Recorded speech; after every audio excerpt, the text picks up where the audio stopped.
Yo, YouTube, what it do? Long time no see. I don't do this enough. I keep taking hiatuses. I keep leaving. I keep coming back. I'm tired of doing that.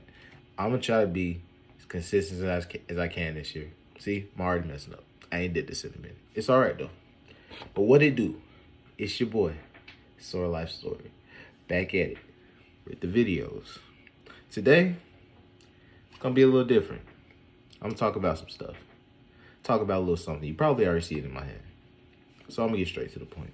Today, we're talking about the Xbox Series S.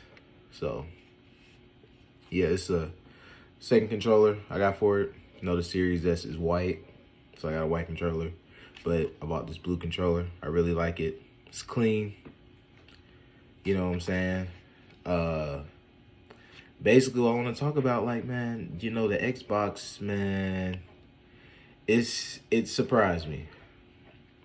It's definitely surprised me. Y'all know I'm not much. I've never been much of an Xbox guy. It's always been, you know what I'm saying, PlayStation Nation, and you know, Nintendo sprinkled in here and there. You know, back in the days, I was a Wii U defender.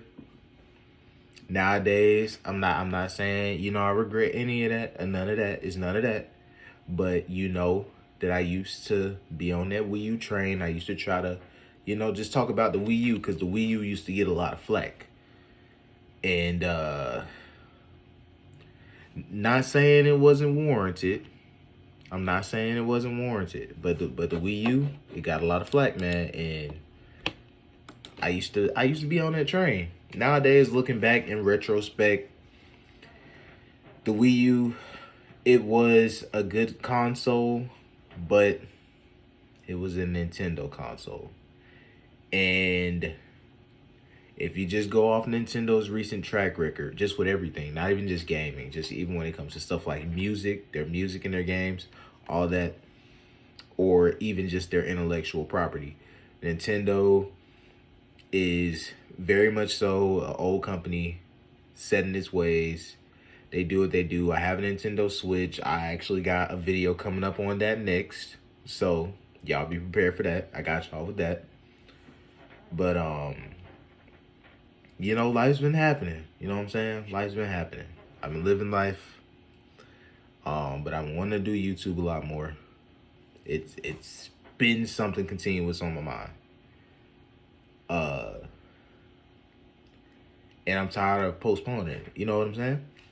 So today, I just cut the camera on, and I'm back to it to talk to you guys about the Xbox, which is weird because I haven't owned an Xbox myself personally since a since the 360. I haven't owned an Xbox since the 360, and having this Series S, I'm good with saying Series S because I've had it for a while, but you know, the whole just naming scheme that Microsoft came up with this generation, it's still kind of, it's you know what I'm saying? It's but you know, so right now I don't have a PS5. That's gonna be my next console, but I don't have a PS5 right now. I found this Series S. My story with the Series S, I found it around my birthday time. I was looking for a PS5. I was gonna get a PS5. Couldn't find a PS5. Even the store that I went to, they had some and they were sold out that morning. So I missed out on that. But they had a whole rack of Series S's. And I said, you know what? It's cheap. I've been interested in it. I've been interested in the Xbox ecosystem after, you know, just watching a few YouTubers that I like to watch and all that. And being that I really did not care much about the Xbox One generation, I said, you know what? I'm gonna give the Series S a try. So now I got the Series S. Let's talk about it. So with the Series S, is very much so targeting a specific market. And I'll be honest, if you don't feel like you're a part of that specific market, or if you really, really care about every single detail, you're probably gonna have issues with this system. And that's not to say I don't have issues with this system, because I do have a few issues with this system. But overall, what I can say is if you're thinking about purchasing a Series S, just do it. If you're thinking about it, just do it. It's $300, same price as a regular Nintendo Switch, $50 less than a Switch OLED. And despite that OLED display being beautiful, the Switch, in terms of raw horsepower and just even what it'll ever produce, can't compete. But we're not talking about the Switch today. We're talking about the Series S. For the $300 value, you get a digital only console. I'm gonna be honest, and I'm gonna just come out and say it. For next gen, or at this point current gen, it is weak. It's underpowered. But in saying that, we started off last generation with underpowered systems that they made mid-cycle refreshes. People are already making rumors about there's going to be mid-cycle refreshes for this generation, and that's a whole nother video. But I'm going to just say, I don't think there's going to be any mid-cycle refreshes. I think the reason that we had mid-cycle refreshes last generation is because 4K TVs were starting to get less and less expensive.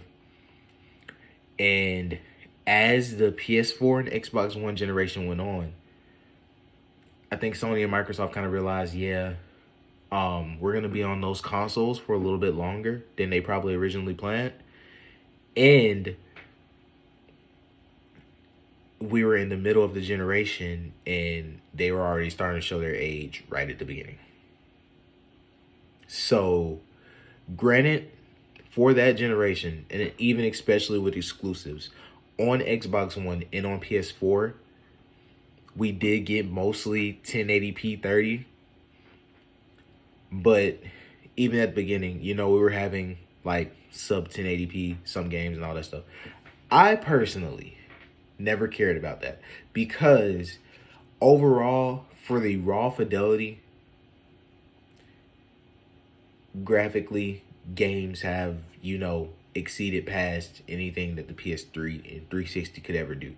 And I can actually go back to an old video, this not on my YouTube anymore, but where I said, the PS4 generation, like Xbox One games, they won't look that much better down the road. I was wrong, and I can admit that. However, not that much wrong.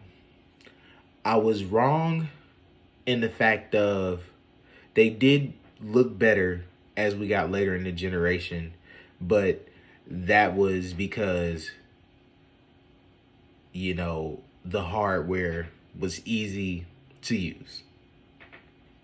That, and the engines got better.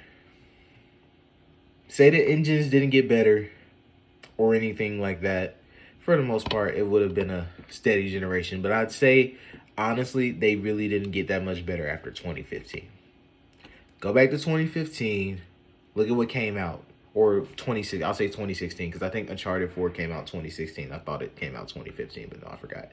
It did come out 2016. Every game after 2016, I would say visuals didn't really improve that much. But I'm getting off track. When it comes to the Series S, it is an underpowered next-gen console in the sense of compared to the Series X in the PS5.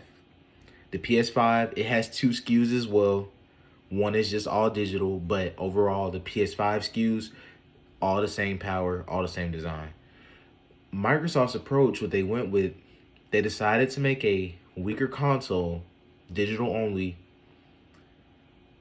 but because of engines and how scalable they are, it should still be easy to develop for.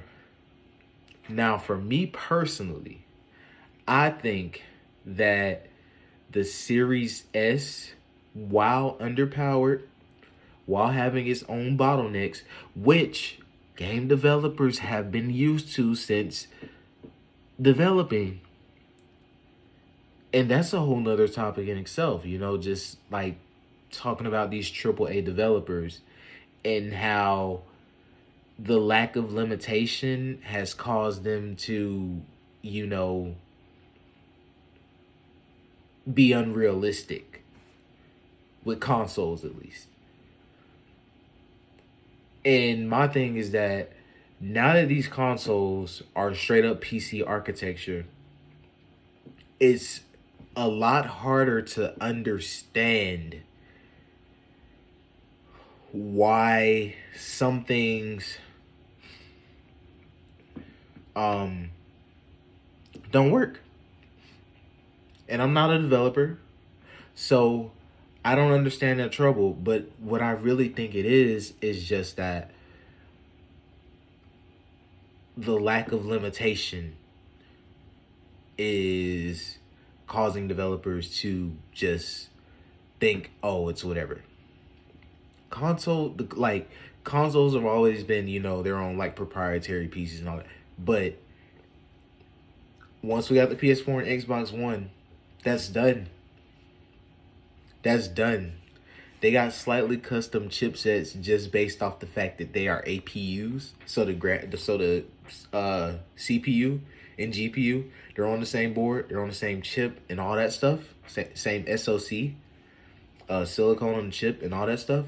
But besides that, there is no reason, especially being the fact that most people are having trouble buying these next-gen consoles, and on top of the fact that they are still releasing games on PS4 and Xbox One, that developers act like they can't optimize for this system. And I think the Series S is in a bad spot because they're still optimizing for that bare minimum, which is the Xbox One. Where the Series S gets hurt at is, think of the Series S right now as the middle child system. And that's the best way I can explain it. Because for $300, you're getting a system that's not the best of the best this gen. But you get the SSD, so you get the fast loading times. You got quick resume on here, man. You got freaking quick resume. Games start up super fast on this thing. You know what I'm saying? Right now, I'm just, I got 2 games open. I got the Slime Rancher, and I've been playing through the Dead Space series. Cause I've watched the games and stuff, and I played a little bit of the first one, but I actually just beat the first one recently. And now I'm playing through the second one and trying to beat the third one before the remake comes out. And now we actually have official, somewhat of a confirmation that it may come out early 2023. But seeing how development is right now, we don't really know. Anyways, you got all the features of the Series X just in a weaker package. That's it. And like I said, I'm not a developer. I can't tell developers what to do. I don't know exactly what this is. All I can go is off the paper specs that Microsoft gave us. Okay, the system's a quarter of the power of the Series X. It's 4 teraflops. I said a quarter. It's a third of the power of the Series S. My bad. Because then, yeah. But anyways, so it's 4 teraflops versus 12 teraflops. Besides that, though, the only thing is slightly less RAM and a slightly slower clock speed of the RAM. I can see if it was a lesser generation of RAM, like if it was like GDDR5 or something like that. This is still GDDR6 RAM in it. It's just slightly slower, and it's a little bit less. But I mean, this thing isn't pushing 4K. Not only that, they got this weird thing in it where it upscales 4K, but I think like it's still like native 4K. I think it just upscales 4K for games that aren't actually native 4K on it. So like the system actually supports 4K. Like it supports 4K streaming and all that. So no, the system itself isn't, it only upscales games that aren't 4K. So it is technically still a 4K system, which I would understand that because the PS4 Pro is a 4K system and I have that, but it doesn't really push 4K games. The direct comparison that a lot of people make with the Series S is the Xbox One X, even though technically the Xbox One X is supposed to be compared with the Series X. But that's my thing, is like what I was saying with the developers and the scalability, where the Series S becomes the middle child, is that I feel like it's not really optimized for. Because if you watch things like, Digital Foundry and all that, they do all of these comparisons. And they even compared the One X and the Series S. The Series S got the faster load times. The thing is, it might have less of a resolution advantage in some things, but I feel like that's just up to optimization. And not only that, I also feel like it's because it's too much to optimize for right now. Yes, on paper, the One X does have a more powerful GPU, but the Series S has newer architecture. That's what I'm saying. I don't really understand because it doesn't make sense. Like, I would think newer architecture would mean more efficiency. But what I think it is, I just think even though there's supposedly optimization going on, I think it's mostly brute forcing going on. And I think a lot of times what devs are doing, they're building a Series X optimization, right? And then literally they're just like, okay, we'll throw it on the Series S. All right, it's running bad. Drop this resolution. That's it. That's all they're doing. They're not actually saying, okay. And granted, it's not to say that they aren't, doing a little, like they're doing a little bit. Like sometimes it might be less shaders. Sometimes it might be like less textures and all that. But I feel like if it was less SKUs to develop for, like say in another 2 years, and I say that because of supply constraints and everything going on in the world, and it's just even more going on in the world right now. That's a whole nother thing. But just say with everything going on, another 2 years, they finally get rid of developing for that Xbox One, developing for that PS4, that lowest common denominator, developing for that PS4 Pro, developing for that Xbox One X. Despite the fact that I feel like those systems actually end up still having a little bit of life in them because they were like refreshes and they had a little extra power. But okay, say you get rid of those. I feel like we would have better optimization for the Series S. And I say that because then it is the lowest common denominator. So now you're focusing on how do we get this version of the game to run the best that it can. Versus right now where it's just the more powerful systems that's really worried about. And I say all this because even in some ways, the Xbox Series X is looking bad.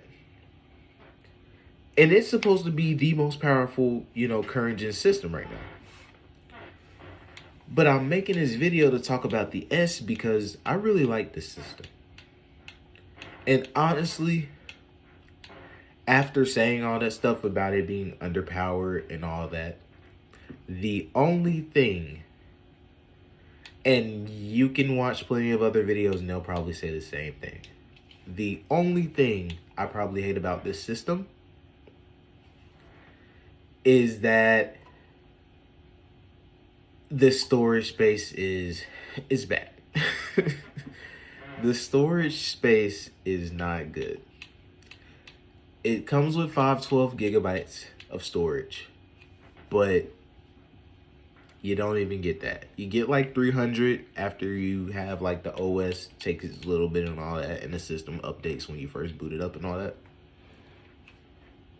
After that, you got like 362 gigs, I think you get, of available space. And boy, does that fill up fast. Especially if you're downloading games like, if you get something like Halo the Master Chief Collection, dude, that's 100 gigs of your space right there. Then say you install something like Halo Infinite. Like, this is my games library right here. Like, I got like 360 games on here. I'm trying to, install Guardians of the Galaxy, but I don't have enough space right now. And I'm playing other games right now anyway, so I'm not really tripping on it. But, dude, this thing runs out of space quick. I want to get one of those Seagate expansion cards, but it's a little bit expensive right now. I'm not paying for it at the price that it's at right now. Besides that, dude, if you just want a game, this is the system to game for. Now, granted, I will say my other thing is I wish it did have a disk drive on it, just for backwards compatibility's sake. I don't even care if it has a disk drive for like Xbox One. I mainly care about it for like original Xbox and Xbox 360 games, because as far as that, you're only, held by the store. Sorry, it took me a minute to get that, but yeah. Basically, as far as backwards compatibility on the Series S, pretty much all Xbox One stuff is on the Microsoft Store already. But anything Xbox 360 or original Xbox, if it's not on the store, but it is supported by backwards compatibility, you either need an old Xbox One or you need a Series X to be able to play some of that stuff. Because it just was never released digitally and they didn't put it on the store. So that's the only thing that sucks. That's probably one of two things that suck: the storage and lack of a disk drive. But it's a digital only console, so you know what you're getting into when you decide to get this. And for $300, I don't know if I can complain.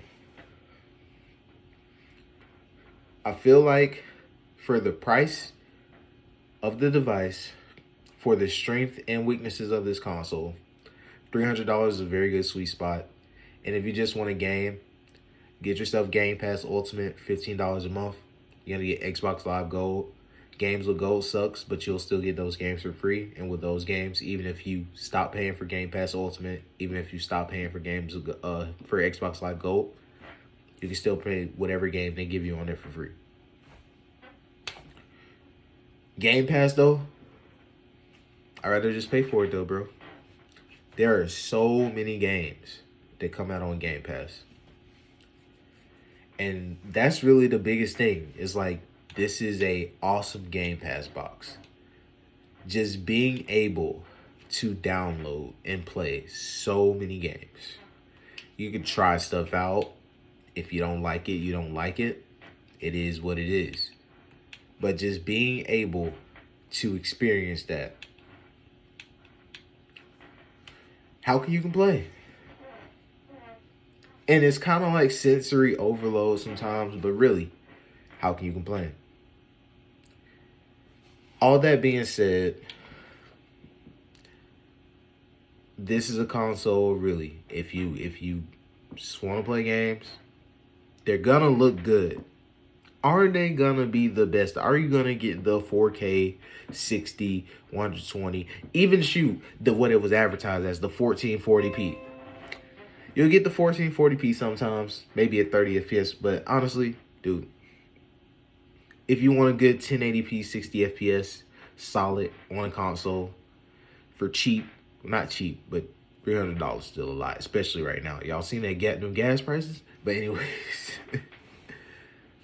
for what it is, the Series S, I think, is definitely, with even with this caveats, it's a 5 out of 5. It's a 10 out of 10 console.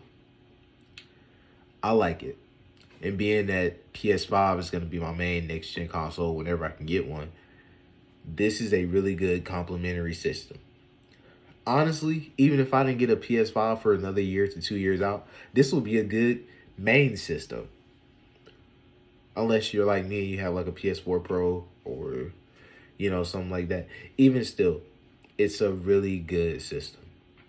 So I made this video because I feel like not enough people really give like raw thoughts of the Series S. Like, I feel like it's all kind of the same. Like, it's kind of like praising it. And no, I didn't want to just straight up praise it. Like I said, it is an underpowered system. But underpowered doesn't mean like it can't perform. It's just saying compared to what there is to compare it to. I mean, it is. But to make it bad, no. And I mean, I have a 4K TV as well. Sometimes I play it on my 4K TV and it's fine. And if I could be honest, one of the biggest things, I meant to say this too before I get up out of here, I really like just the backwards compatibility of it. I like playing old games, especially ones that I missed out and now I'm being able to play them. You know, being I was younger and didn't have as much money and all that. Dude, it's crazy. It's crazy. I'm blessed. I'm thankful. But yeah, just things like FPS boost and all that stuff. Just what you get in the package for the price. Can't beat it. Just can't beat it.